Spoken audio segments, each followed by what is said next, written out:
Well, Nigeria has battled insurgency and other forms of crime for years. On the front lines of this long and painful fight are gallant men and women of the armed forces who place their lives on the line so others may live in peace.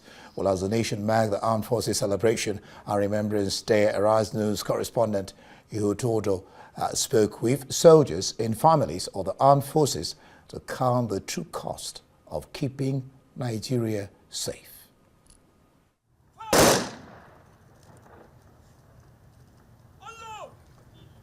Nigeria's Armed Forces Remembrance Day is deeply rooted in the nation's history. It is linked to the Nigerian Civil War, which raged from 1967 to 1970. On January 15, 1970, Biafran forces formally surrendered, bringing an end to the most devastating conflict in Nigeria's history and restoring the country's unity. Before then, Nigeria observed remembrance activities on November 11, in line with Commonwealth tradition, to honor soldiers who died in the First and Second World Wars. But after the Civil War, the nation chose a date that reflected its own pain, sacrifice and resilience, and so January 15 became Armed Forces Remembrance Day. Today, in a nation built on sacrifice and unity, there are unsung heroes holding the line. They are men and women, driven by extraordinary sense of duty, making daily sacrifices to protect the land and ensure the safety of all Nigerians. Sometimes, that sacrifice comes at the ultimate cost, life itself. Across Nigeria, battles have been fought, from the northeast to the northwest. For over a decade, the Nigerian military has been locked in fierce combat against insurgents. Blood, sweat and tears have been shed to keep terror at bay. Sergeant Peter Monday is one of those heroes, a veteran of several theaters of operation. His life changed forever in 2011 during a joint mission to protect a community in Kaduna State. An accident claimed both his limbs. So I'm the gunner of the armor personnel carrier, that is APC. So reason to Sokwa Junction now, don't know what really happened. The ammo car and some assorted mountain of my two beds. That's how I got injured. And that's how I put it today. Lance Corporal Abdul Razak once drove a mine-resistant armored protection vehicle, an MRAP, in 2023. Boko Haram attacked their convoy while they were on an offensive mission. Today, he is confined to a wheelchair, living with a spinal injury sustained in the line of duty. When I was in the hospital, I spent 2 days and before they had treated myself, before they do surgery.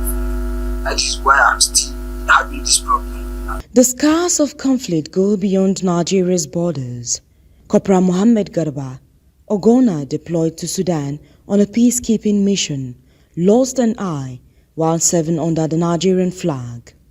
His story speaks to the dangers of transnational conflict. All my family now, they are exhausted and exhausted. All of us were suffering because I have no nature. Because while they pay me before they come to me 145, instead of that time I said gratuity of somebody that spent that 23 years in service is 3.4. Beyond defending Nigeria's territorial integrity, the armed forces have played vital roles in restoring peace in troubled nations. Staff Sergeant Emmanuel was deployed on a United Nations mission in Liberia, but he never returned. His death left a deep and lasting void in the lives of those he left behind. Reflecting on these life-altering events, soldiers and their families describe their reality as a painful mix of passion and pain. They have surrendered dreams, comfort, and sometimes life itself, so others may live in peace and prosperity. Though unafraid of death, those who survived say they hope to be better cared for by the nation they served.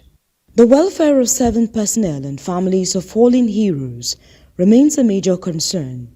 Despite bearing the burden of national security, many face harsh realities, both on the battlefield and after returning home. Actually, our monthly pension has been come as well due. The government is not paying us pension, and for the best of my knowledge for now, government is not owing us any money. Only the little palliative that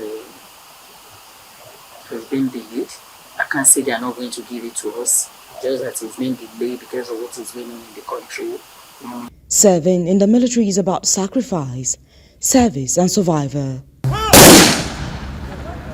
And while the cost of that service can be grave, these brave men and women continue to pay the price, often in full. Today, we pause in remembrance, not because the world is quiet, but in silence to those who stood in the noise of gunfire, fear and uncertainty so we could sleep in peace. We also remember the families, the wives and children who live with constant fear, the parents who pray every night, hoping their loved ones return safely. To Nigeria's military, past and present, the nation expresses its gratitude. As a nation, we are reminded that freedom is not free. It is paid for with sacrifice, and many agree that heroes should not be remembered only on special days, but in how we speak, how we act, and how we honor their service. Ihotu Odo, Arise News.